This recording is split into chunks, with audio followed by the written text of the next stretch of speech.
Երբ 1997 թվականի հոկտեմբերի 21-ին Երևանի կենտրոնական հիվանդանոցի մորգում բացեցին Աշոտ Նավասարդյանի բժշկական քարտը,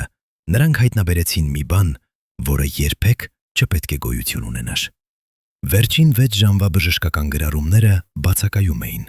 Ոչ մի ստորագրություն, ոչ մի դեղորայք, ոչ մի նշում այն մասին, թե ով էր վերջին անգամ մտել պալատ։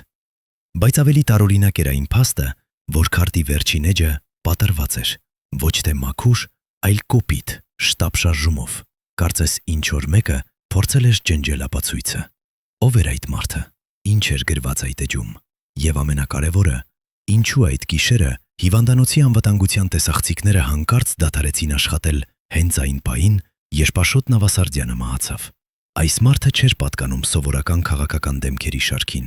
Նա էր այն մարդը, ով իր ձեռքում պահում էր Հայաստանի էներգետիկ անկախության բանալին։ Երբ ամբողջ հետխորհրդային տարածքը դողում էր ռուսական գազի եւ նավթի կախվածությունից, Աշոտ Նավասարդյանը կառուցում էր այլընտրանք։ Նա ստեղծեց Իրանի հետ էներգետիկ կամուրջ, որը կարող էր փրկել երկիրը տնտեսական շեմից։ Բայց այդ կամուրջը սպառնում էր շատ հզոր շահերի։ Մոսկվան չէր ուզում կորցնել իր մենաշնորհը Հարավային Կովկասում։ Երևանի որոշ ազդեցիկ ուժեր վախենում էին, որ էներգետիկ անկախությունը կնշանակի նաև քաղաքական անկախություն այն մարդկանցից, ովքեր վերահսկում էին հին սխեմաները։ Եվ հենց այդ պահին, երբ Իրանի հետ պայմանագիրը պատրաստ էր ստորագրվելու, երբ առաջին գազամուղը սկսում էր իրականություն դառնալ, Աշոտ Նավասարդյանը մահացավ։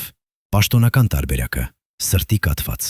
Բայց ինչու այդ գիշերը նրա անձնական պահակը հեռացվեց պաշտոնից։ Ինչու բժիշկները, ովքեր փորձեցին նրան փրկել, հետագայում մեկը մյուսի հետևից լքեցին երկիրը։ Եվ ինչու նրա ընտանիքին երբեք չթույլատրեցին տեսնել լրիվ բժշկական եզրակացությունը։ Նրա գրասենյակում, էներգետիկայի նախարարության 3-րդ հարկում գտնվում էր սեյֆ։ Այդ սեյֆում պահվում էին փաստաթղթեր, որոնք կարող էին փոխել Հայաստանի ճակատագիրը, պայմանագրեր Իրանի հետ, հաշվարկներ ռուսական գազից անկախության մասին,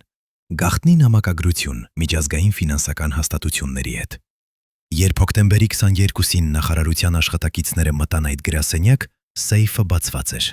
Ոչ կոտրված, ոչ ուժով բացված, պարզապես բացված։ Կարծես ինչ-որ մեկը ճիշտ կոդն էր մուտքագրել։ Փաստաթղթերի կեսը անհետացած։ Ով գիտեր կոդը, ով էր այնքան արագ աշխատել, որ մինչև առավոտ ամեն ինչ վերցրել եւ անհետացել։ Եվ ամենակարևորը, ինչ էր գրված այդ փաստաթղթերում, որ դրանք պետք է անհետանային նույն գիշերը, երբ Աշոտ Նավասարդյանը մահացավ։ Բայց եկեք վերադառնանք սկզբին։ Ով էր այս մարդը, որի մահը դիդարցավ Հայաստանի ժամանակակից պատմության ամենախավար առեղծվածներից մեկը։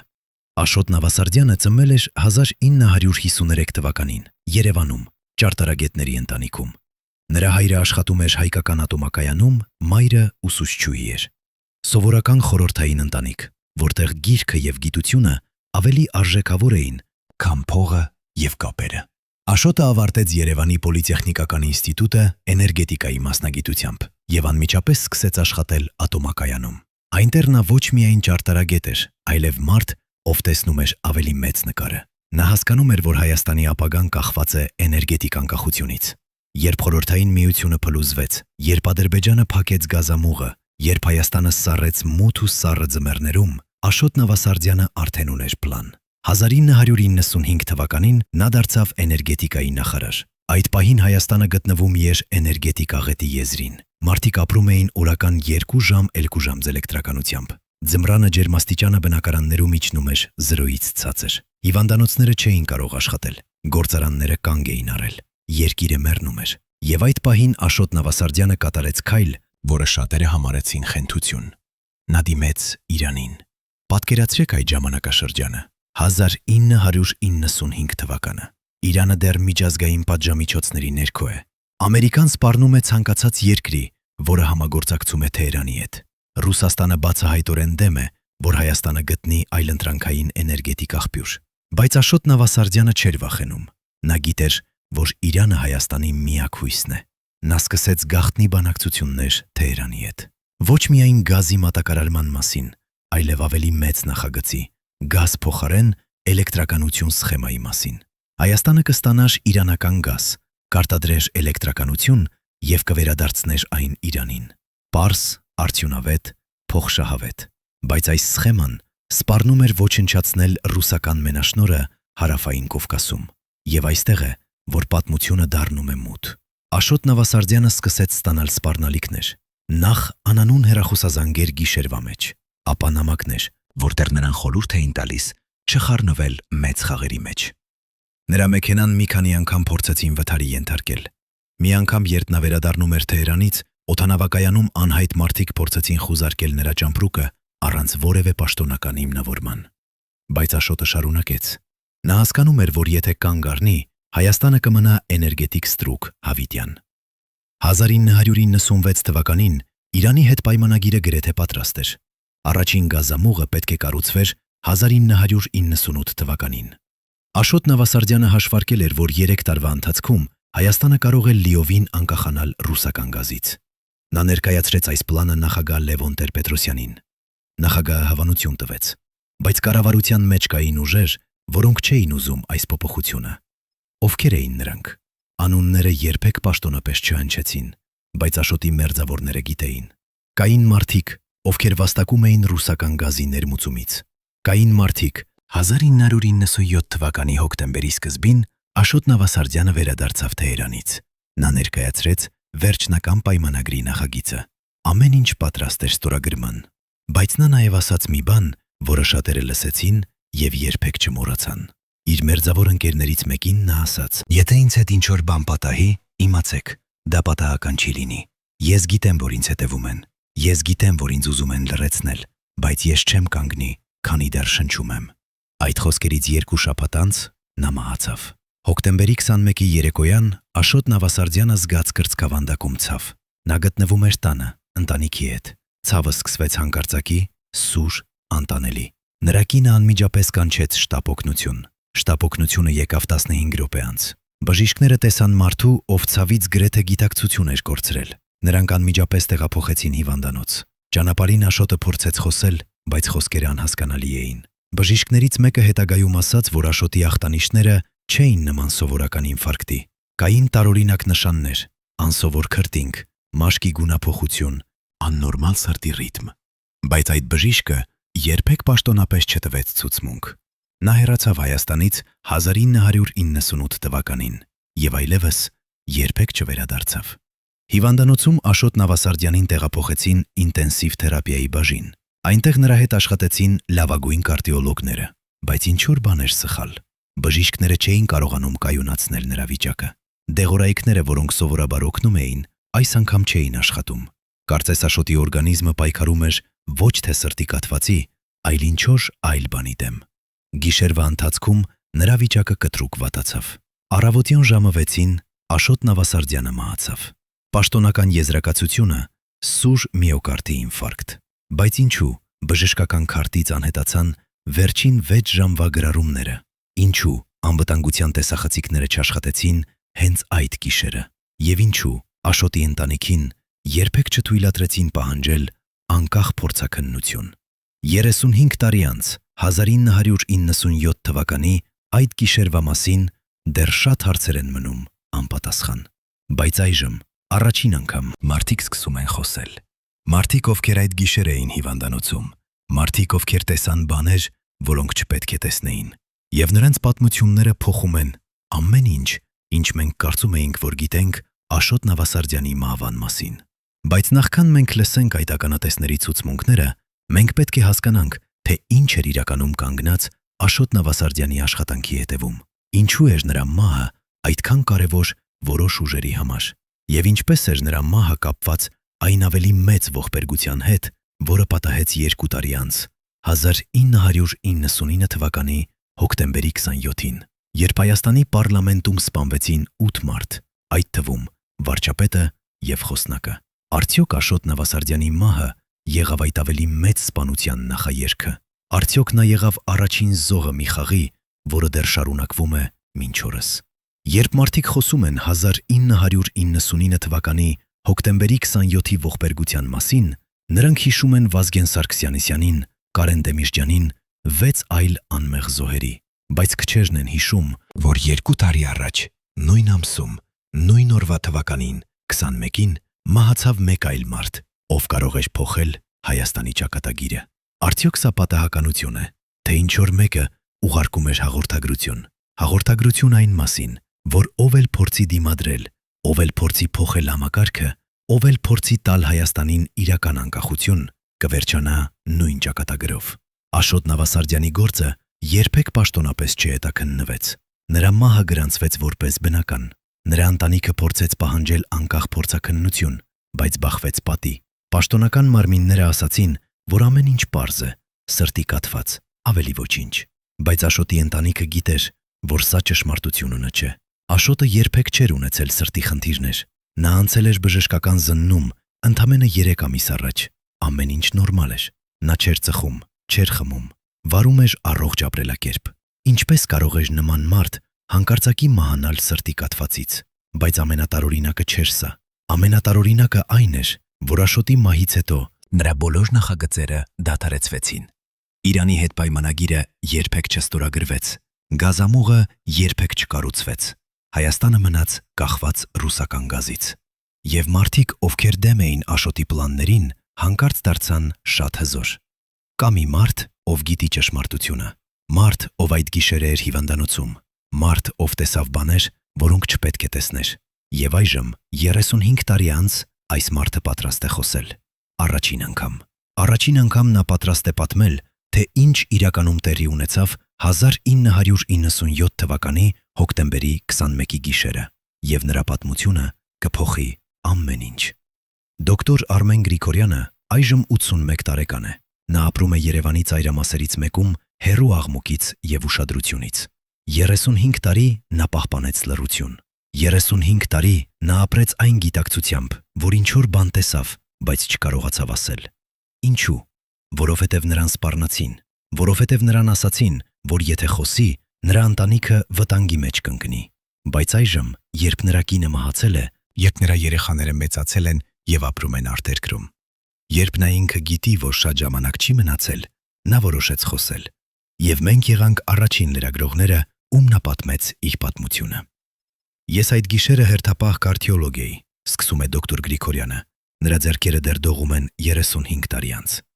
Երբ Աշոտ Նավասարդյանին բերեցին, ես անմիջապես տեսա, որ ինչ-որ բան սխալ է։ Նրա ախտանիշները չէին համապատասխանում սովորական ինֆարկտի։ Նա ուներ անսովոր քրտինք, նրա մաշկը ուներ տարօրինակ երանգ, նրա աչքերի բբերը ընդլայնված էին։ Ես անմիջապես կասկածեցի թունավորում, բայց երբ ես փորձեցի պատվիրել տոքսիկոլոգիական վերլուծություն, ինձ ասացին, որ դա անհրաժեշտ չէ։ Ինձ ասացին, որ սա պարզ ինֆարկտ է, եւ ես պետք է բուժեմ որպես ինֆարկտ։ Դոկտոր Գրիգորյանը դադար է առնում, նրա աչքերում արցունք է երևում։ Բայց ամենավատը դեռ առաջ էր։ Գիշերվա ընթացքում մոտավորապես ժամը 2-ին հիվանդանոց եկավ մի մարդ։ Նա ներկայացավ որպես անվտանգության ծառայության աշխատակից։ Նա ուներ փաստաթղթեր թեր, որոնք թույլ էին տալիս նրան մտնել ինտենսիվ թերապիայի բաժին։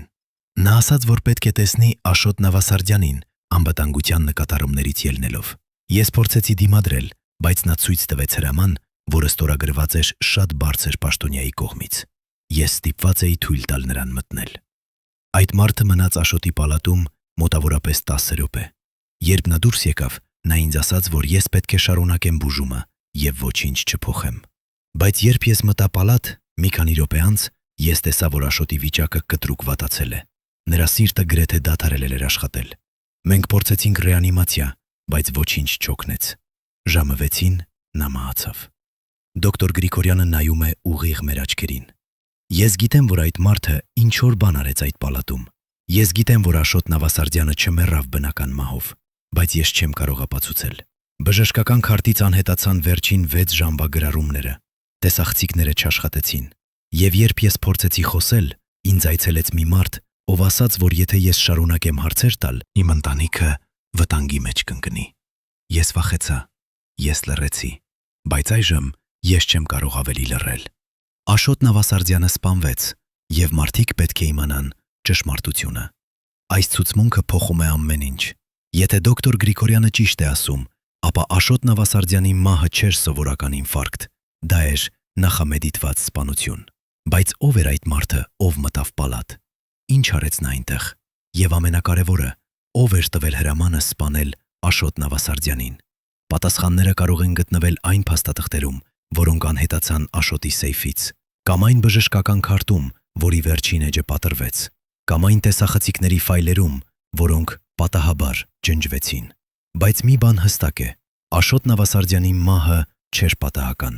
Դա էր հաշվարկված, պլանավորված, կատարված գործողություն։ Եվ մարդիկ, ովքեր դրա հետևում էին, դեռ ապրում են, դեռ ազդեցիկ են, դեռ վերահսկում են։ Բայց ինչու էր Աշոտ Նավասարդյանը այդքան վտանգավոր։ Պատասխանը գտնվում է նրա աշխատանքի մեջ։ Նա չէր պարզապես նախարար, նա էր մարդը, ով կարող էր տալ Հայաստանին իրական անկախություն։ Էներգետիկ անկախություն նշանակում է քաղաքական անկախություն։ Եթե Հայաստանը չէր կախված ռուսական գազից, ապա Հայաստանը կարող էր վարել ավելի անկախ արտաքին քաղաքականություն, կարող էր ավելի մոտ լինել Եվրոպային, Ամերիկային, Իրանին, կարող էր դառնալ իրական կամուրջ արևելքի եւ արևմտյան միջև։ Բայց դա սպառնում էր շատ հզոր շահերի։ Մոսկվան երբեք չէր ուզում կորցնել իր ազդեցությունը հարավային Կովկասում։ Հայաստանը Ռուսաստանի համար ռազմավարական դաշնակից է, բազա է, կամուրջ է դեպի մերձավոր արևելք։ Եթե Հայաստանը դառնար էներգետիկ անկախ, ապա Մոսկվան կկորցներ իր ամենակարևոր լծակը Երևանի վրա ազդելու համար։ Եվ կային մարդիկ Երևանում, ովքեր հասկանում էին սա եւ աշխատում էին Մոսկվայի շահերի համար։ Ով էին նրանք։ Անունները երբեք պաշտոնապես չհնչեցին, բայց Աշոտի մերձավորները գիտեին։ Բայց կար նաև ներքին գործոն։ Կային մարդիկ Հայաստանում, ովքեր վաստակում էին էներգետիկ կախվածությունից։ Ռուսական գազի ներմուծումը վերահսկում էին որոշակի կառույցներ, որոնք ստանում էին հսկայական միջնորդավճարներ։ Աշոտ Նավասարդյանի պլանը սպառնում էր ոչնչացնել այդ եկամուտները, եւ այդ մարդիկ պատրաստ էին ամեն ինչի, որպիսի պաշտպանեն իրենց շահերը, նույնիսկ սպանության։ 1997 թվականի հոկտեմբերի 21-ին Աշոտ Նավասարդյանը մահացավ, պաշտոնապես սրտի կաթվածից, բայց իրականում, որովհետև նա փորձեց տալ Հայաստանին նին ազատություն։ Նա փորձեց կոտրել շղթաները, որոնք կապում էին Հայաստանը հին համակարգին, եւ նրա համար նա վճարեց իր կյանքով։ Բայց պատմությունը չավարտվեց այնտեղ։ 2 տարի անց, 1999 թվականի հոկտեմբերի 27-ին Հայաստանի պարլամենտում տեղի ունեցավ ավելի մեծ ողբերգություն։ 8 մարդ սպանվեցին, այդ թվում վարչապետ Վազգեն Սարգսյանը եւ խոսնակ Կարեն Դեմիրճյանը։ Պաշտոնական տարբերակը ահաբեկչություն, բայց շատերը հավատում են, որ դա էր նույն ուժերի աշխատանքը, որոնք սպանեցին Աշոտ Նավասարդյանին։ Արդյոք սա պատահականություն է, որ երկու ողբերգությունները տեղի ունեցան նույն ամսում, գրեթե նույն օրը։ Թե սա էր հաղորդագրություն։ Հաղորդագրություն այն մասին, որ ով էլ փորձի դիմադրել, կվերջանան նույն ճակատագրով։ Այսօր 35 տարի անց Աշոտ Նավասարդյանի անունը գրեթե մոռացված է։ Նրա մասին չկան հուշարձաններ, չկան փողոցներ, չկան դպրոցներ։ Պաշտոնական պատմությունը նրան հիշում է որպես նախարար, ով մահացավ սրտի կաթվածից։ Բայց ճշմարտությունը այլ է։ Աշոտ Նավասարդյանը եղավ առաջին զոհը մի մեծ խաղի, որը դեռ շարունակվում է մինչ օրս։ Խաղի, որտեղ Հայաստանի անկախությունը, Հայաստանի ապագան, Հայաստանի ազատությունը դրված են խաղադրույքի վրա։ Եվ մինչև մենք չիմանանք ճշմարտությունը, մինչև մենք չպահանջենք արդարություն, այդ խաղը կշարունակվի։ Ով էր այն մարդը, ով մտավ Աշոտի պալատ այդ գիշերը։ Ինչ արեց նա այնտեղ։ Ինչու անհետացան բժշկական գրառումները, ինչու չաշխատեցին տեսախցիկները, եւ ամենակարևորը, ով տվեց հրամանը սպանել Աշոտ Նավասարդյանին։ Այս հարցերը դեռ սպասում են պատասխանների, բայց մի բան հստակ է. ճշմարտությունը սկսում է դուրս գալ։ Մարդիկ սկսում են խոսել, եւ շուտով, շատ շուտով ամբողջ պատմությունը կբացահայտվի։ 35 տարի անց, երբ դոկտոր Արմեն Գրիգորյանը վերջապես համարձակվեց խոսել, նա բացահայտեց եւս մեկ սարսափելի մանրամասն, որը տասնամյակներ պահել էր իր հիշողության խորքում։ Այն գիշերը, երբ անհայտ մարդը մտավ Աշոտ Նավասարդյանի պալատ, դոկտորը նկատեց մի փոքրիկ դետալ, որը երբեք չէր կարողացել մոռանալ։ Այդ մարդու ձեռքին եղել է փոքրիկ սև պայուսակ, բժշկական պայուսակի նման, բայց ավելի կոմպակտ, ավելի մասնագիտական։ Երբ նա դուրս եկավ պալատից, պայուսակը դատարկ էր թվում, կարծես ինչ-որ բան օգտագործվել էր ներսում։ Ես տեսա, թե ինչպես նա թաքցրեց այդ պայուսակը իր բաճկոնի տակ, հիշում է դոկտոր Գրիգորյանը, նրա ձայնը դողում է։ Ես տեսա նրա աչքերը, սառը, հաշվարկված, առանց որևէ զգացմունքի։ Սա չէր սովորական անվտանգության աշխատակից։ Սա էր մարդ, ով գիտեր ճիշտ, թե ինչ է անում եւ ինչու է անում։ Բայց ամենասարսափելին այն էր, որ երբ դոկտորը փորձեց հիշել այդ մարդու դեմքը, Նա չկարողացավ։ Կարծես նրա հիշողությունից ջնջված էր այդ դեմքը։ Կարծես ինչ-որ մեկը հատուկ ջանք էր գործադրել, որպեսզի ոչ ոք երբեք չկարողանա նույնականացնել այդ մարդուն։ Արդյոք դա հիպնոզի արդյունք էր, թե պարզապես ծայրահեղ սթրեսի ազդեցությունը։ Դոկտոր Գրիգորյանը չգիտի, բայց նա գիտի մեկ բան. այդ մարդը չէր միայնակ գործում։ Նա կատարում էր հրաման, որը եկել էր շատ բարձրից, շատ հեռվից, շատ խավար վայրից։ Երբ մենք սկսեցինք հետաքննել Աշոտ Նավասարդյանի գործը, մենք հայտնաբերեցինք ևս մեկ ականատես, ով այդ գիշերը եղել է հիվանդանոցում։ Սա էր բուժքույր Լուսինե Ավագյանը, ով այժմ 69 տարեկան է եւ ապրում է Գյումրիում։ 35 տարի նա նույնպես պահպանել է լռություն, բայց երբ լսեց, որ դոկտոր Գրիգորյանը խոսեց, նա որոշեց, որ ժամանակն է եկել նաեւ իր ճշմարտությունը պատմելու։ Ես այդ գիշերը աշխատում էի ինտենսիվ թերապիայի բաժնում, սկսում է Լուսինեն։ Նրա աչքերում երևում է 35 տարվա ծանրությունը։ Երբ այդ մարդը եկավ, ես անմիջապես զգացի, որ ինչ-որ բան սխալ է։ Նա չէր նման սովորական անվտանգության աշխատակցի։ Նա շարժվում էր չափազանց վստահ, չափազանց մասնագիտական։ Կարծես նա արդեն 100 անգամ եղել էր նման իրավիճակներում։ Երբ նա մտավ պալատ, նա ինձ ասաց դուրս գալ եւ ոչ ոքի չթույլ տալ մոտենալ։ Ես ստիպված էի հնազանդվել, բայց ես մնացի դռան մոտ եւ ես լսեցի ձայներ։ Լուսինեն դադար է առնում, նրա շնչառությունը դառնում է ծանր։ Ես լսեցի Աշոտ Նավասարդյանի ձայնը։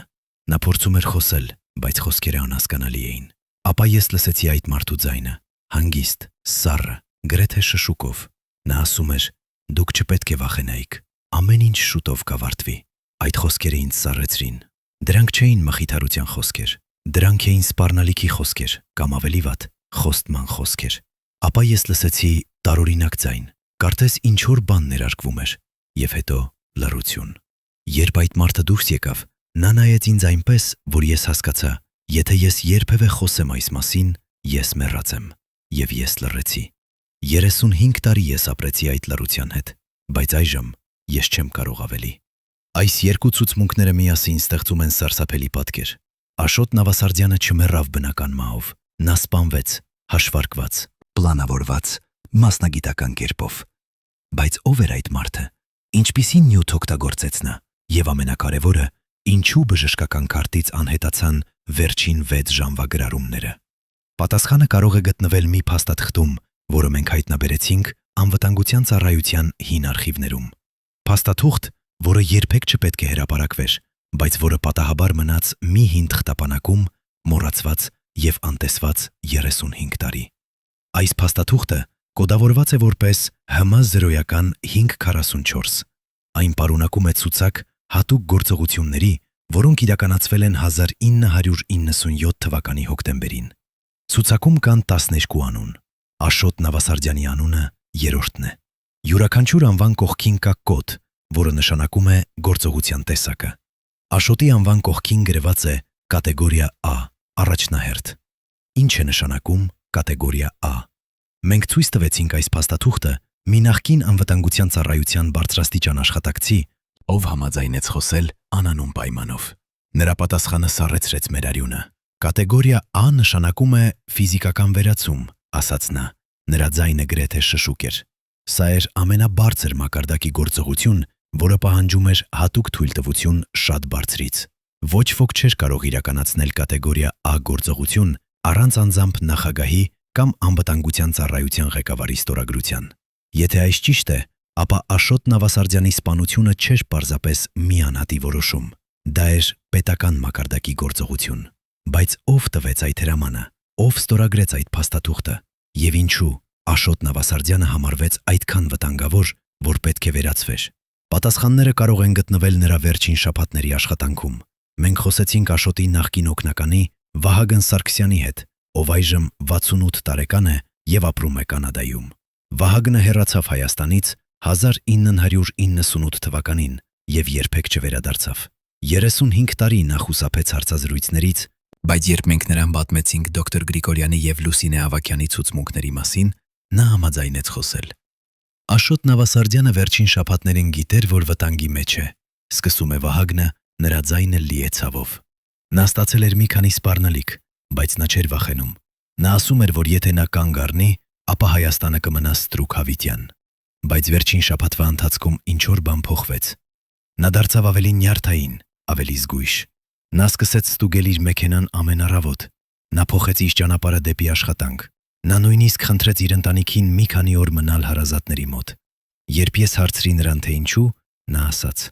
«Վահագն, եթե ինձ հետ ինչ-որ բան պատահի, դու պետք է իմանաս մի բան։ Իմ սեյֆում կա փաստաթուղթ, որը ապացուցում է ամեն ինչ։ Ապացուցում է, թե ովքեր են դեմ Իրանի հետ պայմանագրին, ովքեր են ստանում փող ռուսական գազի ներմուծումից, ովքեր են իրականում վերահսկում Հայաստանի էներգետիկան։ Եթե ինձ հետ ինչ-որ բան պատահի, դու պետք է վերցնես այդ փաստաթուղթը եւ հրապարակես»։ Բայց երբ Աշոտը մահացավ, երբ ես փորձեցի մտնել նրա գրասենյակ, սեյֆը արդեն բացված էր եւ փաստաթուղթը անհետացած էր։ Վահագնը դադար է առնում, նրա աչքերում արցունք է երևում։ Ես գիտեի, որ եթե ես մնամ Հայաստանում, ես հաջորդը կլինեմ։ Ես դվախեցա, ես հեռացա։ Եվ 35 տարի ես ապրեցի այդ ամոթի հետ։ Ամոթի, որ ես չկարողացա պաշտպանել Աշոտին։ Ամոթի, որ ես փախա, ամոթի, որ ես լռեցի։ Բայց այժմ ես պատրաստ եմ խոսել։ Աշոտ Նավասարդյանը սպանվեց, որովհետև նա փորձեց տալ Հայաստանին ազատություն։ Եվ մարդիկ, ովքեր նրան սպանեցին, դեռ ապրում են, դեռ ազդեցիկ են, դեռ վերահսկում են։ Բայց ով են այդ մարդիկ։ Անունները երբեք պաշտոնապես չհնչեցին, բայց եթե մենք ուշադիր նայենք 1997 թվականի հոկտեմբերից հետո տեղի ունեցած իրադարձություններին, մենք կտեսնենք օրինաչափություն։ Իրանի հետ պայմանագիրը դադարեցվեց, գազամուղի նախագիծը փակվեց, Հայաստանը ստորագրեց նոր պայմանագիր Ռուսաստանի հետ, որը տվեց Մոսկվային ավելի մեծ վերահսկողություն Հայաստանի էներգետիկայի վրա։ Եվ մարդիկ, ովքեր դեմ էին Աշոտի պլաններին, հանկարծ դարձան շատ հզոր։ Մեկը դարձավ էներգետիկայի նոր նախարար, մյուսը անվտանգության ծառայության ղեկավար, երրորդը խորհրդարանի պատգամավոր։ Նրանք բոլորը ունեին մեկ ընդհանուր բան։ Նրանք բոլորը շահագրգռված էին Աշոտ Նավասարդյանի մահից։ Բայց կա եւս մեկ մանրամասն, որը շատերը չգիտեն։ Աշոտ Նավասարդյանի մահից 2 շաբաթ առաջ Մոսկվա այցելեց Հայաստանի անվտանգության ծառայության բարձրաստիճան պատվիրակություն։ Այդ այցի մասին գրեթե ոչինչ չհայտնի, որովհետև այն չհրապարակվեց պաշտոնապես։ Բայց մենք խոսեցինք մի մարդու հետ, ով մասնակցել է այդ պատվիրակությանը։ Նա համաձայնեց խոսել անանուն պայմանով։ Այդ այցի ընթացքում մենք հանդիպեցինք ՖՍԲ ներկայացուցիչների հետ, ասաց նա։ Նրանք շատ հստակ արտահայտեցին իրենց դիրքորոշումը։ Նրանք ասացին, որ Իրանի հետ գազամուղի նախագիծը սպառնում է Ռուսաստանի ռազմավարական շահերին Հարավային Կովկասում։ Նրանք ասացին, որ Հայաստանը պետք է ընտրի կամ Ռուսաստանի հետ, կամ դեմ Ռուսաստանի։ Եվ նրանք շատ հստակ ասացին, որ Աշոտ Նավասարդյանը խնդիր է, որը պետք է լուծվի։ Արդյոք սա նշանակում է, որ Մոսկվան տվեց հրամանը սպանել Աշոտ Նավասարդյանին։ Մենք չենք կարող հաստատ ասել, բայց մի բան հստակ է. Աշոտի մահը շատ հարմար էր Ռուսաստանի համար։ Եվ այն փաստը, որ Հայաստանի անվտանգության ծառայությունը իրականացրեց այդ գործողությունը, ցույց է տալիս, որ կային մարդիկ Երևանում, ովքեր պատրաստ էին համագործակցել Մոսկվայի հետ, նույնիսկ եթե դա նշանակում էր սպանել իրենց սեփական նախարարին։ Ովքեր էին այդ մարդիկ։ Ինչպես նրանք արդարացրին իրենց գործողությունները,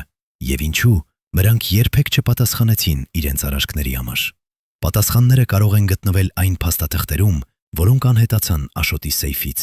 կամ այն բժշկական քարտում, որի վերջին էջը պատրվեց, կամ այն տեսախցիկների ֆայլերում, որոնք պատահաբար ջնջվեցին։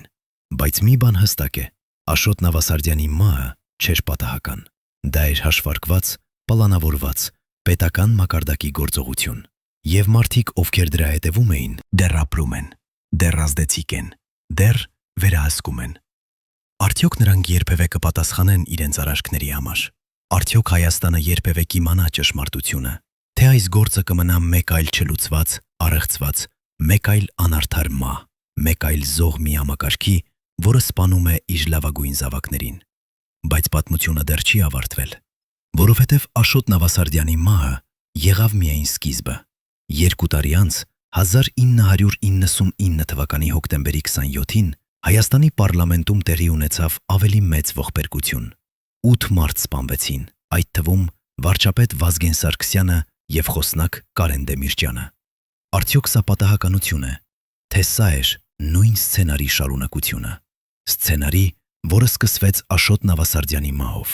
Սցենարի, որտեղ ով էլ փորձի տալ Հայաստանին իրական անկախություն,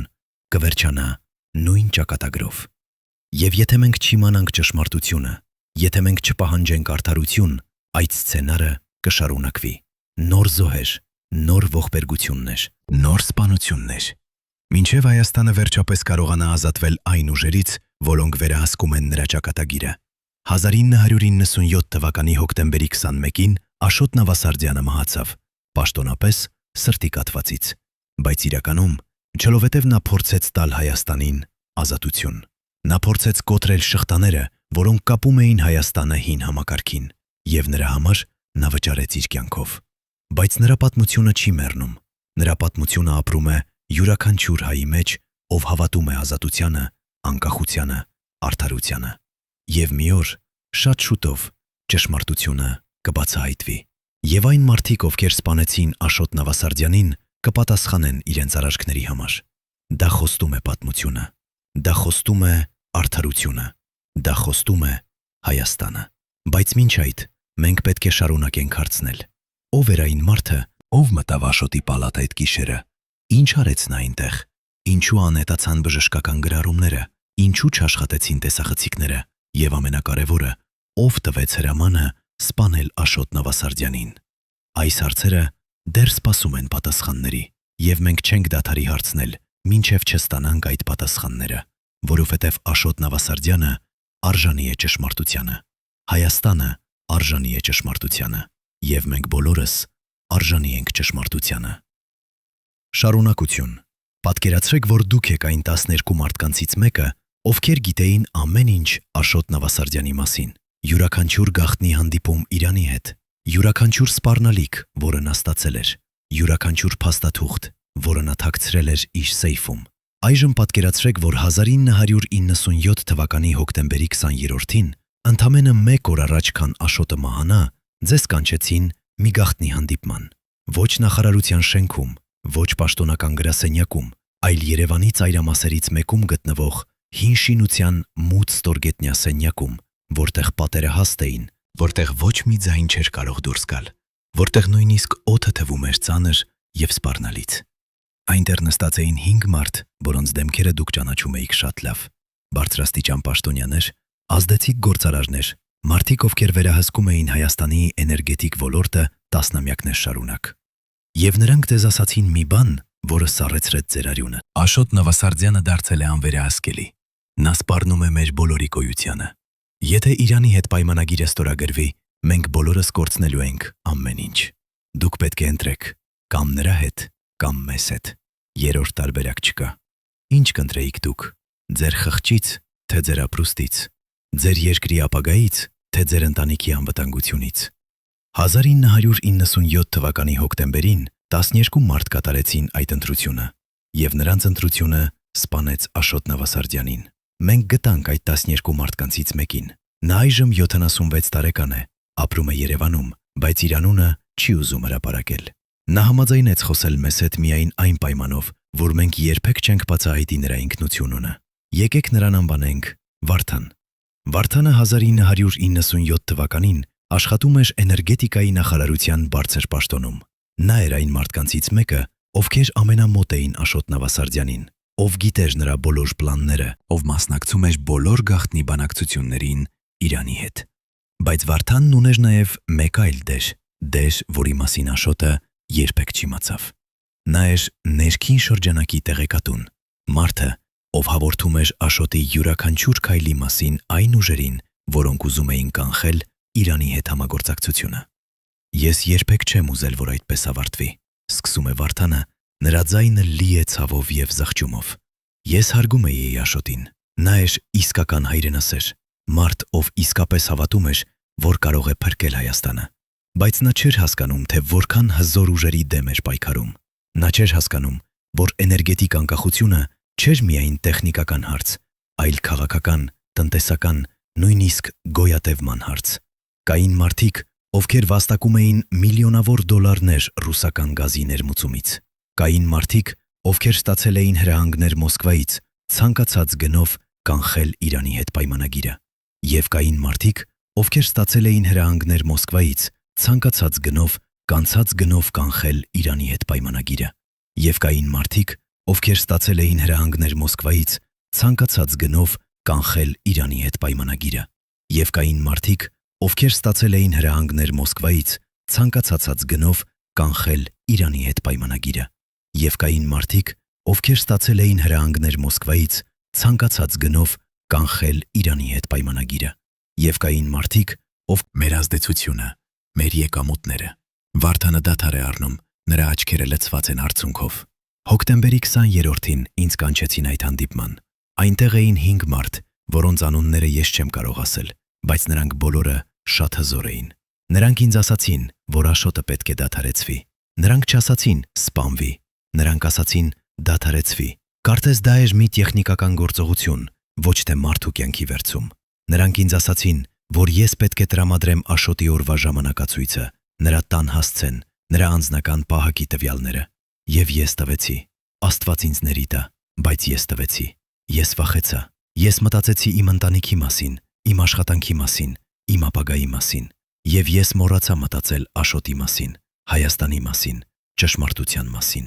Այս խոստովանությունը բացահայտում է սարսափելի ճշմարտություն։ Աշոտ Նավասարդյանը չսպանվեց անծանոթ թշնամիների կողմից։ Նա սպանվեց իր սեփական մարդկանց կողմից։ Մարդկանց, ում նա վստահում էր, ում հետ նա աշխատում էր ամեն օր, ում նա համարում էր իր թիմի անդամներ։ Դա էր ներքին շրջանակի դավաճանություն, դավաճանություն, որը եղավ ավելի ցավոտ, քան ցանկացած արտաքին արձակում։ Բայց Վարդանի պատմությունը չի ավարտվում այնտեղ։ Նա նաև պատմեց մեզ, թե ինչ տեղի ունեցավ հոկտեմբերի 21-ի գիշերը, ինչ նա իմացավ հետագայում եւ ինչպես նա ապրեց 35 տարի այդ գաղտնիքի հետ։ Երբ ես լսեցի, որ Աշոտը մահացել է, ես իմացա, որ դա իմ մեղքն է, շարունակում է Վարդանը։ Ես տրամադրեցի տեղեկատվությունը, որը թույլ տվեց նրանց մտնել հիվանդանոց եւ ավարտել գործը։ Բայց ամենավատը եղավ հետո։ Հոկտեմբերի 22-ին, մեկ օր անց Աշոտի մահից, ինձ կրկին կանչեցին հանդիպման։ Այս անգամ այնտեղ էր միայն մեկ մարդ, նույն մարդը, ով ղեկավարում էր նախորդ հանդիպումը։ Նա ինձ տվեց փաթեթ, լի դրամով, շատ դրամով, ավելի շատ, քան ես երբևէ տեսել էի։ Նա ասաց. «Սա քո վարձատրությունն է քո ծառայության համար, բայց հիշիր, եթե դու երբևէ խոսես այս մասին, քո ընտանիքը կվտանգվի։ Մենք գիտենք, թե որտեղ են ապրում քո երեխաները, մենք գիտենք, թե որտեղ է աշխատում քո կինը, մենք գիտենք ամեն ինչ քո մասին։ Եվ եթե դու մեզ դավաճանես, մենք կգործենք»։ Ես վերցրեցի այդ փողը, Աստված ինձ ների տա, բայց ես վերցրեցի, եւ ես հեռու չէի նայում։ Սպասում էի այն, որ կգնա եւ մեկը կդա այդ փողը։ Մեկը չգալով, ես հեռու չէի նայում, քանի որ ես մտածում էի, քեզ հետ պետք է լինես մի քանի հանդիպումներով, որպիսի կարողանամ քեզ հետ հանդիպել էլ այլ ձեռքերից։ Ես պայմանավորվեցի, որ հանդիպեմ նրան մի օր, որպիսի պատասխանեմ իր հարցին։ Հնարավոր է այդ փողը չգտնեմ, հնարավոր է մեկը կարծիք չունի ինձ մասին, բայց ես չեմ կարող ապա բայց ես վերցրեցի։ Եվ ես լռեցի 35 տարի։ Վարդանը լացում է այժմ, նրա ամբողջ մարմինը դողում է։ Ամեն գիշեր ես տեսնում եմ Աշոտի դեմքը իմ երազներում։ Նա նայում է ինձ եւ հարցնում. «Ինչու Վարդան, ինչու դու ինձ դավաճանեցիր»։ Եվ ես չունեմ պատասխան։ Ես չունեմ արդարացում։ Ես եղա վախկոտ, ես եղա անբարոյական, ես եղա դավաճան։ Եվ այժմ, երբ իմ կյանքը գրեթե ավարտված է, երբ իմ երեխաները մեծացել են եւ ապահով են, երբ ես գիտեմ, որ շատ ժամանակ չի մնացել, ես ուզում եմ ասել ճշմարտությունը, ոչ որպեսի արդարացնեմ ինձ, այլ որպեսի Հայաստանը իմանա, թե ինչ իրականում տեղի ունեցավ, որպեսի Աշոտի ընտանիքը իմանա, որ նա չմեռավ բնական մահով, որպեսի մարդիկ, ովքեր սպանեցին նրան, վերջապես պատասխանեն իրենց արարքների համար։ Բայց ով էին այդ 5 մարդիկ, ովքեր նստած էին այդ գաղտնի հանդիպման ժամանակ։ Վարդանը չի ուզում ասել անուններ, բայց նա տալիս է մեզ հուշումներ։ Մեկը էր բարձրաստիճան պաշտոնյա էներգետիկայի նախարարությունում, մարդ, ով հետագայում դարձավ նախարար։ Մյուսը էր անվտանգության ծառայության ներկայացուցիչ, մարդ, ով ուներ ուղղակի կապ Մոսկվայի հետ։ Երրորդը էր հարուստ գործարար, ով վերահսկում էր գազի ներմուծումը։ Չորրորդը էր խորհրդարանի падգամավոր, ով ներկայացնում էր ռուսամետ ուժերի շահերը։ Եվ հինգերորդը էր ինչ որ մեկը, ում ես երբեք չէի տեսել առաջ, մարդ, ով չխոսեց ամբողջ հանդիպման ընթացքում, բայց ում բոլորը վախենում էին։ Նա նստած էր ստվերում, նրա դեմքը գրեթե անտեսանելի էր, բայց նրա ներկայությունը լեցնում էր ամբողջ սենյակը սարսափով։ Ով էր այդ 5-րդ մարդը։ Արդյոք նա էր իրական ղեկավարը, մարդը, ով տվեց վերջնական հրամանը սպանել Աշոտ Նավասարդյանին։ Վարդանը չգիտի, բայց նա հիշում է մի մանրամասն, որը երբեք չի կարողացել մոռանալ։ Երբ հանդիպումը ավարտվեց, երբ բոլորը սկսեցին հեռանալ, այդ 5-րդ մարդը մնաց։ Եվ երբ ես անցնում էի նրա կողքով, նա շշուկով ասաց ինձ. «Հիշիր, Վարդան, դու այժմ մեր մարդն ես, դու պատկանում ես մեզ, եւ մենք երբեք չենք մոռանում մեր մարդկանց, ոչ էլ մեր թշնամիներին։ Այդ ձայնը, այդ սառը, անհույս ձայնը ես երբեք չեմ մոռանա,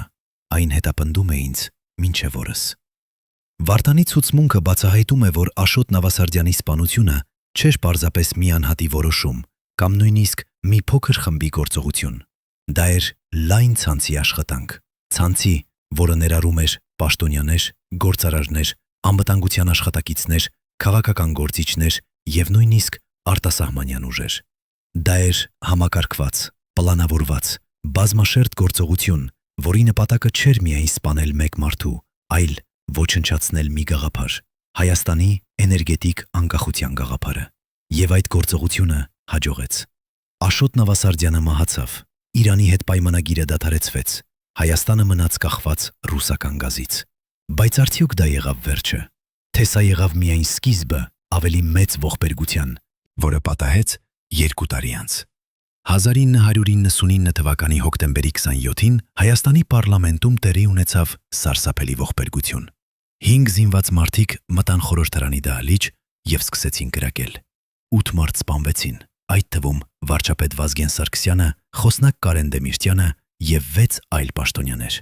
Պաշտոնական տարբերակը ահաբեկչություն, կատարված 5 մարդկանց կողմից, ովքեր ուզում էին տապալել կառավարությունը։ Բայց շատերը հավատում են, որ դա էր ավելի խորը դավադրության մաս, դավադրության, որը սկսվեց Աշոտ Նավասարդյանի սպանությամբ։ Արդյոք սա պատահականություն է, որ 2 ողբերգությունները տեղի ունեցան նույն ամսում, գրեթե նույն օրվա թվականին։ Աշոտը մահացավ հոկտեմբերի 21-ին, պարլամենտի սպանությունը տեղի ունեցավ հոկտեմբերի 27-ին։ 6 օր տարբերություն, բայց 2 տարի ընդմիջում։ Ինչ է կապում այս 2 իրադարձությունները։ Վարդանը հավատում է, որ կապը գոյություն ունի։ Աշոտ Նավասարդյանի սպանությունը եղավ, ությունը եղավ փորձարկում։ Ինչ է կապում այս 2 իրադարձությունները։ Վարդանը հավատում է, որ կապը գոյություն ունի։ Աշոտ Նավասարդյանի սպանությունը եղավ փորձարկում։ Ինչ է կապում այս 2 իրադարձությունները։ Վարդանը հավատում է, որ կապը գոյություն ունի։ Աշոտ Նավասարդյանի սպանությունը եղավ փորձարկում։ Ինչ է կապում այս 2 իրադարձությունները։ Ուզում էին տեսնել, թե արդյոք նրանք կարող են անպատիժ սպանել բարձրաստիճան պաշտոնյայի։ Եվ երբ նրանք տեսան, որ ոչ ոք չհետաքննեց, ոչ ոք չպահանջեց ճշմարտություն, ոչ ոք չբողոքեց, նրանք հասկացան, որ կարող են գնալ ավելի հեռու։ Աշոտի սպանությունը բացեց դուռը դեպի ավելի մեծ սպանություններ։ Եթե նրանք կարող էին սպանել էներգետիկայի նախարարին եւ ազատվել դրանից, ապա ինչու ոչ սպանել վարչապետին եւ խոսնակին։ Աշոտի մահը եղավ հաղորդագրություն։ Ոչ ոք անվտանգ չէ, ոչ ոք անձեռնմխելի չէ, ով էլ դիմադրի համակարգին կվերջանա նույն ճակատագրով։ Բայց արդյոք կա ուղղակի ապացույց, որ կապում է այս 2 իրադարձությունները։ Մենք խոսեցինք մի նախկին անվտանգության ծառայության աշխատակցի հետ, ով մասնակցել է 1999 թվականի հոկտեմբերի 27-ի իրադարձությունների հետաքննությանը։ Նա համաձայնեց խոսել անանուն պայմանով։ Երբ մենք սկսեցինք հետաքննել պարլամենտի սպանությունը, մենք հայտնաբերեցինք մի տարօրինակ կապ, ասաց նա։ 5 զինված մարդկանցից 2-ը ունեին կապեր անվտանգության ծառայության հետ, ոչ պաշտոնական կապեր, այլ ավելի խորը, ավելի մութ կապեր։ Նրանք աշխատել էին որպես տեղեկատուներ, որպես գործակալներ, որպես մարդիկ, ովքեր կատարում էին հատուկ առաջադրանքներ։ Եվ երբ մենք փորձեցինք հետաքննել այդ կապերը, մեզ ասացին դադարեցնել։ Մեզ ասացին, որ դա ազգային անվտանգության հարց է, եւ մենք չպետք է ավելի խորանանք։ Բայց ես տեսա փաստաթղթեր, որոնք ցույց էին տալիս, որ այդ 2 մարդիկ կապված էին նաև Աշոտ Նավասարդյանի գործի հետ։ Նրանք էին այն մարդկանցից, ովքեր հետևում էին Աշոտին նրա վերջին շաբաթներին։ Նրանք էին այն մարդկանցից, ովքեր հաղորդում էին նրա շարժումների մասին։ Եթե այս ճիշտ է, ապա Աշոտ Նավասարդյանի սպանությունը եւ 1999 թվականի հոկտեմբերի 27-ի ողբերգությունը կապված են ոչ միայն խորհրդանշական, այլև գործնական մակարդակով։ Նույն ցանցը, որը սպանեց Աշոտին, մասնակցեց նաև պարլամենտի սպանությանը։ Նույն մարդիկ, ովքեր պլանավորեցին մի սպանություն, պլանավորեցին նաև մյուսը։ Բայց ինչու։ Ինչ էր նպատակը։ Պատասխանը կարող է գտնվել նրանում, թե ինչ տեղի ունեցավ այդ երկու սպանությունների միջև եւ հետո։ Աշոտ Նավասարդյանի մահից հետո Հայաստանի էներգետիկ քաղաքականությունը կտրուկ փոխվեց։ Իրանի հետ համագործակցությունը դադարեցվեց, Ռուսաստանի հետ կապերը ամրապնդվեցին, էներգետիկ անկախության գաղափարը թաղվեց։ Պարլամենտի սպանությունից հետո Հայաստանի քաղաքական համակարգը նույնպես կտրուկ փոխվեց։ Նոր ղեկավարություն եկավ իշխանության, ղեկավարություն, որը ավելի մոտ էր Ռուսաստանին, ավելի հեռու արևմուտքից, ավելի վերահսկելի, ավելի հնազանդ։ Արդյոք սա պատահականություն է, թե սա էր նպատակը՝ փոխել Հայաստանի ուղղությունը, վերահսկել նրա ապագան, ապահովել, որ Հայաստանը երբեք չդառնա իսկապես անկախ։ Այսօր, 35 տարի անց, Աշոտ Նավասարդյանի մահից եւ 25 տարի անց պարլամենտի սպանությունից Հայաստանը դեռ պայքարում է էներգետիկ անկախության համար։ Դեռ կախված է ռուսական գազից, դեռ փնտրում է այլընտրանքներ, դեռ երազում է այն ապագայի մասին, որը Աշոտ Նավասարդյանը փորձեց ստեղծել։ Բայց այդ երազը դեռ հեռու է, որովհետև այն ուժերը, որոնք սպանեցին Աշոտին, դեռ գոյություն ունեն, դեռ ազդեցիկ են, դեռ վերահսկում են։ Եվ մինչև Հայաստանը չի մնա ճշմարտությունը, մինչև Հայաստանը չպահանջի արդարություն,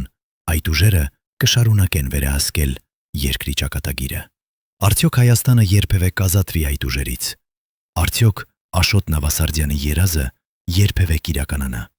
Թե նրա սպանությունը կմնա մեկ այլ չչլուծված, առեղծված, մեկ այլ անարդար մահ, մեկ այլ զոհ, մի համակարգի, որը սպանում է իր լավագույն զավակներին։ Բայց մի բան հստակ է, ճշմարտությունը սկսում է դուրս գալ, մարդիկ սկսում են խոսել, Վարդանը խոսեց, դոկտոր Գրիգորյանը խոսեց,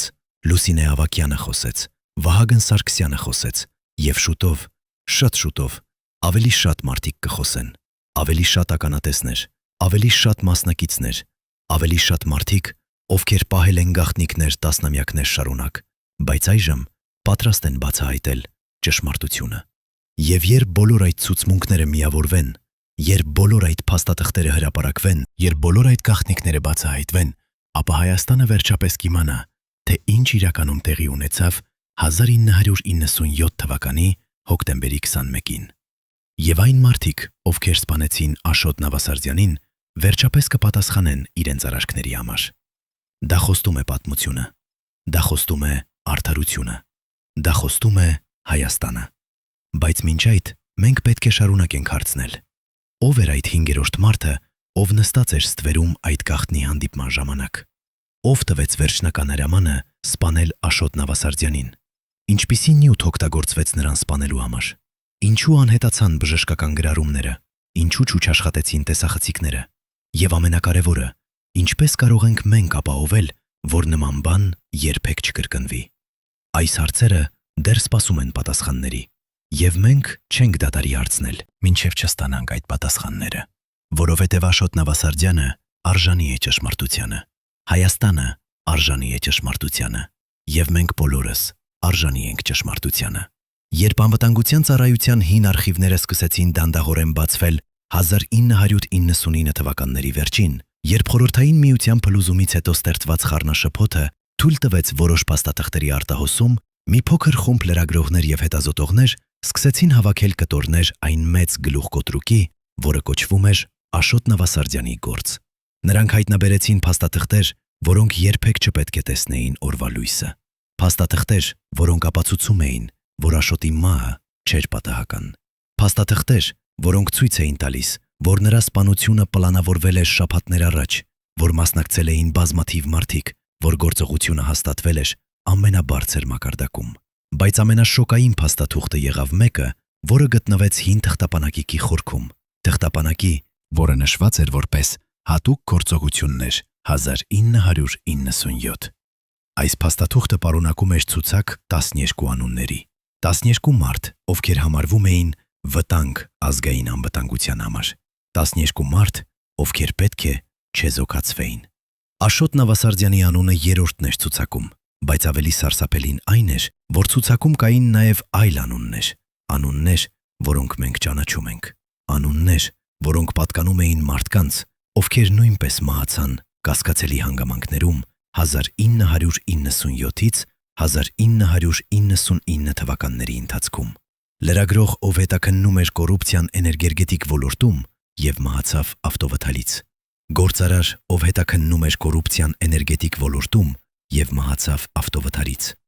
Գործարար, ով հետաքննում էր կոռուպցիան էներգետիկ ոլորտում եւ մահացավ ավտովթարից։ Գործարար, ով հետաքննում էր կոռուպցիան էներգետիկ ոլորտում եւ մահացավ ավտովթարից։ Գործարար, ով հետաքննում էր կոռուպցիան էներգետիկ ոլորտում եւ մահացավ ավտովթարից։ Գործարար, ով հետաքննում էր կոռուպցիան էներգետիկ ոլորտում եւ մահացավ ավտովթարից։ Գործարար, ով հետաքննում էր կոռուպցիան էներգետիկ ոլորտում եւ մահացավ ավտովթարից։ Գործարար, ով հետաքննում էր կոռուպցիան էներգետիկ ոլորտում եւ մահացավ ավտովթարից։ Գործարար, ով հետաքննում 12 պատահականություն։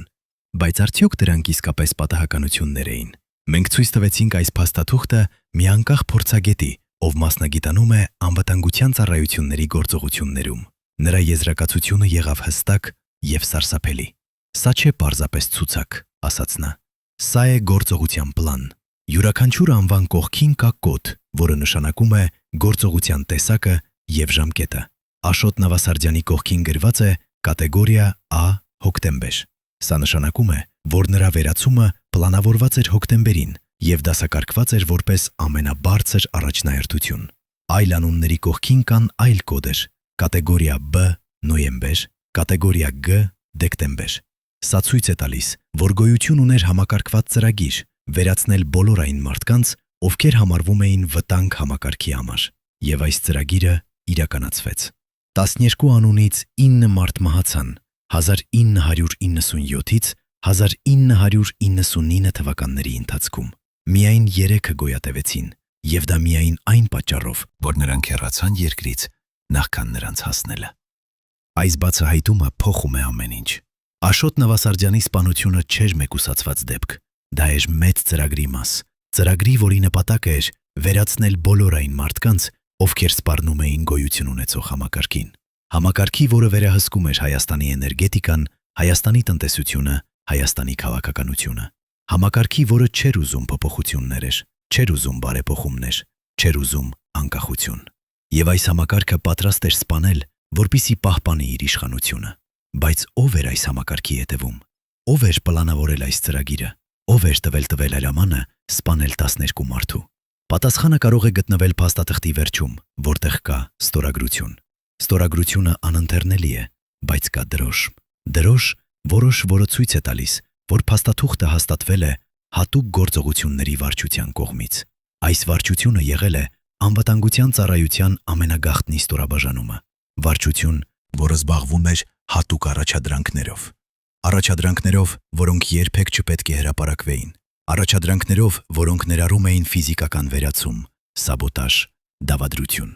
Եվ այս վարչությունը ղեկավարում էր մի մարդ, ում անունը երբեք պաշտոնապես չհնչեց, բայց ում մասին շշուկներ կային անվտանգության ծառայության ներսում։ Մարդ, ում անվանում էին Ստվերը, որովհետև նա երբեք չերևում էր հրապարակայնորեն, բայց ում ազդեցությունը զգացվում էր ամենուր։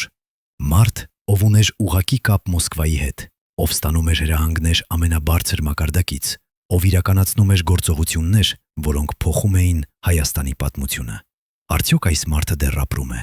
Արդյոք նա դեռ ազդեցիկ է։ Մենք չգիտենք։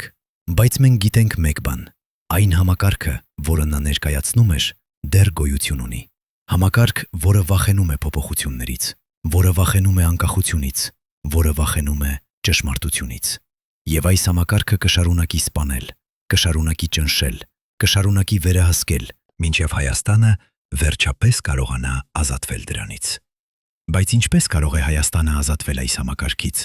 Ինչպես կարող է Հայաստանը ապահովել, որ Աշոտ Նավասարդյանի նման մարդիկ երբեք այլևս չսպանվեն։ Պատասխանը պարզ է, բայց դժվար։ Ճշմարտություն, արդարություն, պատասխանատվություն։ Հայաստանը պետք է իմանա ճշմարտությունը այն մասին, թե ինչ տեղի ունեցավ 1997 թվականին։ Հայաստանը պետք է պահանջի արդարություն Աշոտ Նավասարդյանի եւ բոլոր այլ զոհերի համար։ Եվ Հայաստանը պետք է ապահովի, որ այն մարդիկ, ովքեր սպանեցին նրանց, պատասխանեն իրենց արարքների համար։ Միայն այդ դեպքում Հայաստանը կարող է իսկապես ազատվել անցյալից և շարժվել դեպի ապագա։ Վերջնական մասը 35 տարի անց, երբ բոլոր այն մարդիկ, ովքեր վախենում էին խոսել, վերջապես սկսեցին բացել իրենց բերանները, երբ արխիվները դանդաղորեն սկսեցին բացահայտել իրենց սարսափելի գաղտնիքները, երբ Հայաստանը սկսեց պատրաստվել լսել այն ճշմարտությունը, որից այնքան երկար խուսափել էր, մեկ մարդ որոշեց տալ իր առաջին հարցազրույցը 35 տարվա լռությունից հետո։ Այս մարդը չէր սովորական ականատես։ Նա չէր պարզապես մեկը, ով տեսել էր ինչ-որ բան կասկածելի։ Նա էր մարդը, ով իրականում կատարել էր վերջնական գործողությունը։ Մարդը, ով մտել էր Աշոտ Նավասարդյանի հիվանդանոցային պալատ այն գիշերը։ Մարդը, ու գերքերը ուղղակիորեն պատասխանատու էին Աշոտի մահվան համար։ 35 տարի նա ապրել էր այդ գաղտնիքի հետ։ 35 տարի նա տառապել էր խղճի խայթից։ 35 տարի նա սպասել էր ճիշտ պահին, երբ նա կարող էր խոսել առանց վախենալու իր կյանքի կամ իր ընտանիքի կյանքի համար։ Եվ այդ պահը վերջապես եկավ։ Եկեք նրան անվանենք Արամ։ Արամը այժմ 68 տարեկան է, նախկին անվտանգության ծառայության հատուկ գործողությունների վարչության աշխատակից, մարդ, ով վերապատրաստվել էր կատարելու առաջադրանքներ, որոնց մասին սովորական քաղաքացիները երբեք չպետք է իմանային։ Նա համաձայնեց խոսել մեզ հետ միայն այն պայմանով, որ մենք երբեք չենք ցույց տալու նրա դեմքը, երբեք չենք բացահայտելու նրա իրական անունը, երբեք չենք ասելու, թե որտեղ է նա ապրում, բայց նա ուզում էր, որ Հայաստանը իմանա ճշմարտությունը, ամբողջ ճշմարտությունը։ Ես այն մարդն եմ, ով սպանեց Աշոտ Նավասարդյանին, սկսում է Արամը։ Նրա ձայնը կոտրված է, լի ցավով և զղջումով։ 35 տարի ես ապրել եմ այդ գիտակցությամբ։ 35 տարի ես տեսել եմ նրա դեմքը իմ երազներում։ 35 տարի ես հարցրել եմ ինձ. ինչու ես դա արեցի, ինչպես կարես կարողացա դա անել, բայց ես գիտեմ պատասխանը։ Ես դա արեցի, որովհետև ինձ հրամայեցին։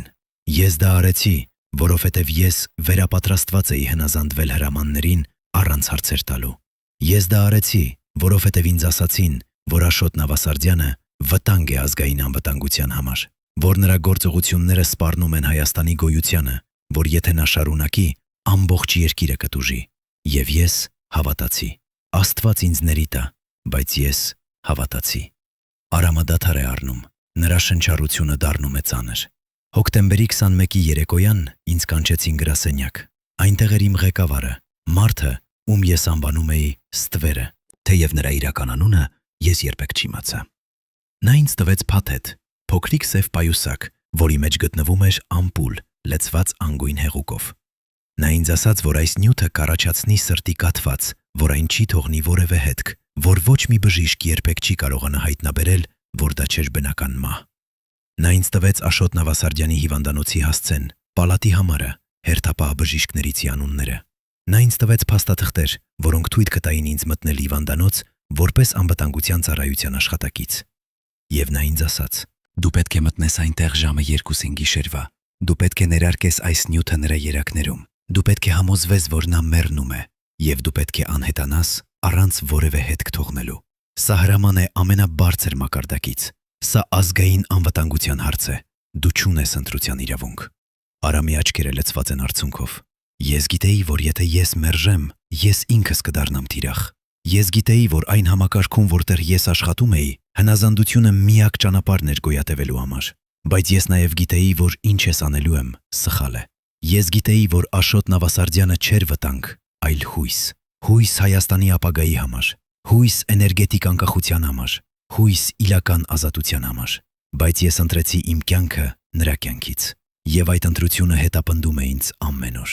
Արամը պատմում է մանրամասն, թե ինչ տեղի ունեցավ այդ գիշերը, ինչպես նա մտավ հիվանդանոց ժամը 2-ին գիշերվա, ցույց տալով իր անվտանգության ծառայության փաստաթղթերը, ինչպես բուժքույրը փորձեց դիմադրել, բայց նա ցույց տվեց հրամանը, որը ստորագրված էր բարձրաստիճան պաշտոնյայի կողմից։ Ինչպես նա մտավ Աշոտի պալատ եւ տեսավ նրան, թույլ, հիվանդ, անօգնական։ Երբ ես մտա, Աշոտը բացեց աչքերը եւ նայեց ինձ, շարունակում է Արամը։ Նա չգիտեր, թե ով եմ ես, բայց նա զգաց, որ ինչ-որ բան սխալ է։ Նա փորձեց խոսել, բայց ձայնը շատ թույլ էր։ Ես մոտեցա նրան եւ ասացի. դուք չպետք է վախենաք, ամեն ինչ շուտով կավարտվի։ Այդ խոսքերը ինձ սովորեցրել էին ասել, խոսքեր, որոնք պետք է հանգստացնեին զոհին, բայց որոնք իրականում էին սպառնալիք։ Ապա ես հանեցի ամպուլը իմ պայուսակից, լցրեցի շցը և ներարկեցի այդ մյութը Աշոտի երակներում։ Արամը դադար է առնում, նրա ամբողջ մարմինը դողում է։ Ազդեցությունը եղավ գրեթե անմիջական։ Աշոտի աչքերը ընդլայնվեցին, նրա մարմինը սկսեց ցնցվել, նրա շնչառությունը դարձավ դժվար։ Ես տեսա, թե ինչպես նա մեռնում էր, և ես չկարողացա ոչինչ անել։ Ես պարզապես կանգնած էի այնտեղ և դիտում, թե ինչպես կյանքը դանդաղորեն լքում էր նրա մարմինը։ Ապա ես դուրս եկա պալատից, ասացի բուժքրոջը, որ ամեն ինչ կարգին է, և հեռացա հիվանդանոցից։ Ամբողջ գործողությունը տևեց 10 րոպե։ 10 րոպե, որոնք փոխեցին Հայաստանի պատմությունը։ Բայց Արամի պատմությունը չի ավարտվում այնտեղ։ Նա նաև պատմում է, թե ինչ տեղի ունեցավ հետո, ինչպես նա վերադարձավ գրասենյակ և հաղորդեց, որ առաջադրանքը կատարված է, ինչպես ստվերը նրան շնորհավորեց և տվեց փաթեթ լի դրամով, ինչպես նրան ասացին, որ նա պետք է լռի հավիտյան, որ եթե նա երբևէ խոսի, նա և նրա ընտանիքը կվտանգվեն։ Եվ ինչպես նա ապրեց 35 տարի այդ գաղտնիքի հետ, ամեն օր տառապելով խղճի խայթից, ամեն գիշեր տեսնելով Աշոտի դեմքը իր երազներում։ Ես փորձեցի արդարացնել ինձ, ասում է Արամը։ Ես ասում էի ինձ, որ ես պարզապես կատարում էի հրամանը, որ ես չունեի ընտրություն, որ եթե ես չանեի դա, ուրիշ մեկը կաներ։ Բայց ես գիտեմ, որ դա սուտ է։ Ես ունեի ընտրություն։ Ես կարող էի մերժել, ես կարող էի խորող էի խոսել, ես կարող էի պայքարել, բայց ես ընտրեցի հեշտ ճանապարհը։ Եվ այդ ընտրությունը սպանեց ոչ միայն Աշոտ Նավասարդյանին, այլև ինձ։ Ես մեռած եմ ներսից 35 տարի։ Արամի խոստովանությունը վերջնականապես հաստատում է այն, ինչ շատերը կասկածում էին 35 տարի։ Աշոտ Նավասարդյանը չմեռավ բնական մահով։ Նա սպանվեց, հաշվարկված, պլանավորված, պետական մակարդակի գործողությամբ։ Նա սպանվեց, որովհետև նա սպառնում էր հզոր շահերի, որովհետև նա փորձում էր տալ Հայաստանին իրական անկախություն, որովհետև նա հավատում էր, որ Հայաստանը կարող է լինել ազատ, և նրա համար նա վճարեց իր կյանքով։ Բայց նրա մահը չեղավ զուտ, նրա մահը դարձավ խորհրդանիշ այն համակարգի, որը սպանում է իր լավագույն զավակներին, խորհրդանիշ այն պայքարի, որը դեռ շարունակվում է մինչ օրս, պայքարի ազատության, անկախության, ճշմարտության համար։ Բայց ով էր ստվերը, մարդը, ով տվեց հրամանը սպանել Աշոտ Նավասարդյանին։ Արամը չգիտի նրա իրական անունը, բայց նա տալիս է մեզ նկարագրություն։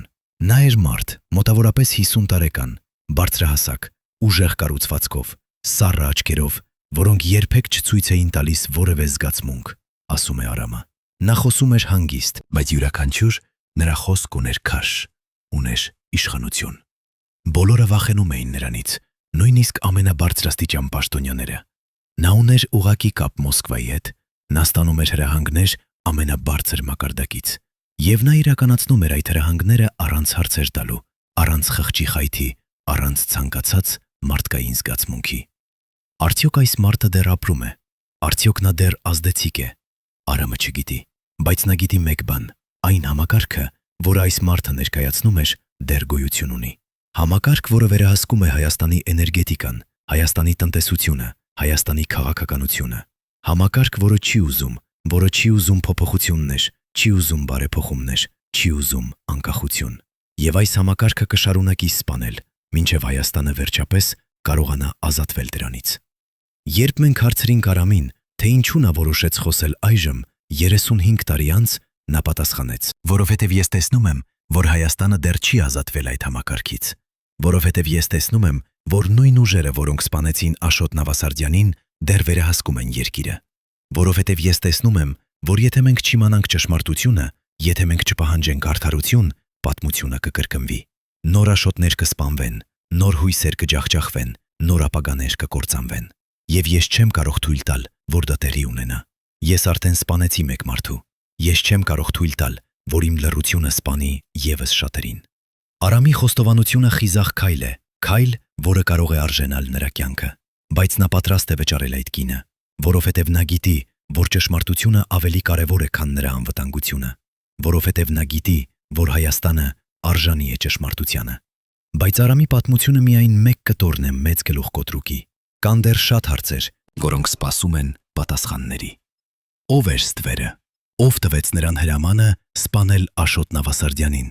Ինչպիսի դեր խաղաց Մոսկվան այս գործում։ Ինչպես էր Աշոտի սպանությունը կապված 1999 թվականի հոկտեմբերի 27-ի ողբերգության հետ։ Եվ ամենակարևորը, ինչպես կարող ենք մենք ապահովել, որ նման բան երբեք չկրկնվի։ Այս հարցերը պահանջում են հետաքննություն, անկախ, թափանցիկ, համապարփակ հետաքննություն։ Հետաքննություն, որը կբացահայտի բոլոր փաստերը, կնույնականացնի բոլոր մեղավորներին, կապահովի արդարություն բոլոր զոհերի համար։ Բայց արդյոք Հայաստանը պատրաստ է այդ հետաքննությանը։ Արդյոք Հայաստանը պատրաստ է դիմակայել իր անցյալին, պատրաստ է ընդունել ճշմարտությունը, պատրաստ է պահանջել արդարություն։ Պատասխանը կախված է մեզանից բոլորից։ Յուրաքանչյուր հայից, ով հավատում է ազատությանը, անկախությանը, արդարությանը։ Յուրաքանչյուր հայից, ով չի ուզում, որ պատմությունը կրկնվի։ Յուրաքանչյուր հայից, ով պատրաստ է պայքարել ճշմարտության համար։ Աշոտ Նավասարդյանի պատմությունը չի ավարտվում նրա մահով։ Նրա պատմությունը շարունակվում է մեր մեջ, մեր հիշողության մեջ, մեր պայքարի մեջ։ Եվ եթե մենք պահպանենք նրա հիշատակը, եթե մենք շարունակենք պահանջել ճշմարտություն, եթե մենք երբեք չմոռանանք, թե ինչ տեղի ունեցավ 1997 թվականի հոկտեմբերի 21-ին, ապա Աշոտ Նավասարդյանի մահը չի լինի զուտ։ Նրա մահը կդառնա խորհրդանիշ մեր պայքարի, խորհրդանիշ մեր հույսի, խորհրդանիշ մեր ապագայի։ 1997 թվականի հոկտեմբերի 21-ից հետո Հայաստանը փոխվեց։ Իրանի հետ էներգետիկ համագործակցության հույսերը փլուզվեցին, էներգետիկ անկախության երազը թաղվեց։ Հայաստանը մնաց կախված ռուսական գազից, կախված արտաքին ուժերից, կախված այն համակարգից, որը սպանեց Աշոտ Նավասարդյանին։ Բայց Աշոտի գաղափարները չմեռան։ Նրանք ապրեցին այն մարդկանց մեջ, ովքեր հավատում էին նրան, ովքեր հիշում էին նրան, ովքեր շարունակեցին պայքարել նրա տեսլականի համար։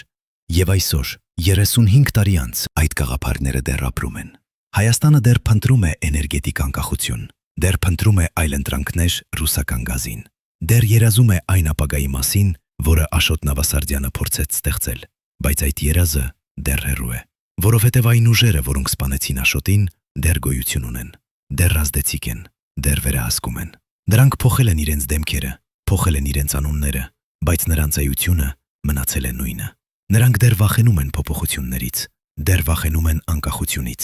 դեռ վախենում են ճշմարտությունից, եւ նրանք դեռ պատրաստ են սպանել, որպիսի պահպանեն իրենց իշխանությունը։ Բայց մենք չպետք է թույլ տանք, որ նրանք հաղթեն։ Մենք չպետք է թույլ տանք, որ Աշոտ Նավասարդյանի զոհողությունը լինի զուտ։ Մենք պետք է շարունակենք պայքարել, շարունակենք պահանջել ճշմարտություն, շարունակենք հավատալ, որ Հայաստանը կարող է լինել ազատ։ 35 տարի անց Աշոտ Նավասարդյանի ընտանիքը դեռ սպասում է արդարությանը։ Նրա կինը, նրա երեխաները, նրա թոռները, բոլորը ապրում են այն գիտակցությամբ, որ նրանց սիրելին սպանվեց, բայց սպանողները երբեք չպատասխանեցին իրենց արարքների համար։ Նրանք ապրում են այն ցավով, որը երբեք չի բուժվում, այն վիրավորանքով, որը երբեք չի փակվում, այն անարդարությամբ, որը երբեք չի ուղղվում։ Բայց նրանք չեն կորցրել հույսը։ Նրանք դեռ հավատում են, որ մի օր ճշմարտությունը կբացահայտվի, մի օր արդարությունը կհաստատվի, մի օր Աշոտ Նավասարդյանի անունը կվերականգնվի։ Եվ այդ օրը մոտենում է, դանդաղ, բայց անխուսափելի, որովհետև ճշմարտությունը միշտ դուրս է գալիս, միշտ գտնում է իր ճանապարհը, միշտ հաղթում է սուտին։ Բայց մինչև այդ օրը գա, մենք պետք է հիշենք Աշոտ Նավասարդյանին, մարդուն, ով փորձեց տալ Հայաստանին ազատություն։ Հիշենք նրա տեսլականը, Հայաստան, որը անկախ է էներգետիկորեն, անկախ է քաղաքականորեն, անկախ է տնտեսապես։ Հիշենք նրա զոհողությունը։ Նա վճարեց իր կյանքով այն հավատքի համար, որ Հայաստանը կարող է լինել ազատ։ Եվ հիշենք նրա պատգամը. երբեք մի դադարեք պայքարել ճշմարտության համար, երբեք մի դադարեք պայքարել արդարության համար, երբեք մի դադարեք պայքարել ազատության համար, որովհետև միայն այդ դեպքում Հայաստանը կարող է իսկապես դառնալ այն երկիրը, որի մասին Աշոտ Նավասարդյանը երազում էր։ Այսօր, երբ դուք լսում եք այս պատմությունը, երբ դուք իմանում եք ճշմարտությունը Աշոտ Նավասարդյանի մահվան մասին, դուք ունեք ընտրություն։ Դուք կարող եք լռել, կարող եք անտեսել, կարող եք մոռանալ, կամ դուք կարող եք խոսել, կարող եք պահանջել, կարող եք գործել։ Դուք կարող եք պահանջել անկախ հետաքննություն Աշոտ Նավասարդյանի գործի։ Դուք կարող եք պահանջել, որ այն մարդիկ, ովքեր սպանեցին նրան, պատասխանեն իրենց արարքների համար։ Դուք կարող եք պահանջել, որ Հայաստանը վերջապես իմանա ճշմարտությունը։ Եվ դուք կարող եք շարունակել պայքարել այն տեսլականի համար, որի համար Աշոտ Նավասարդյանը մեռավ, ազատ, անկախ, ժողովրդավարական Հայաստանի տեսլականի համար։ Ընտրությունը ձեզն է, բայց հիշեք, լռությունը նշանակում է համաձայնություն, եւ համաձայնությունը նշանակում է, որ պատմությունը կկրկնվի։ Հարգելի հեռուստադիտողներ, եթե դուք հետևել եք այս ողբերգական պատմությանը մինչև վերջ, գրեք մեկնաբանություններում, թե որ քաղաքից եք։ Մեզ համար կարևոր է իմանալ, թե որտեղ է Աշոտ Նավասարդյանը դեռ հիշվում, եւ բաժանորդագրվեք ալիքին, որպեսզի չկորցնեք ճշմարտությունը պատմության կուռքերի մասին։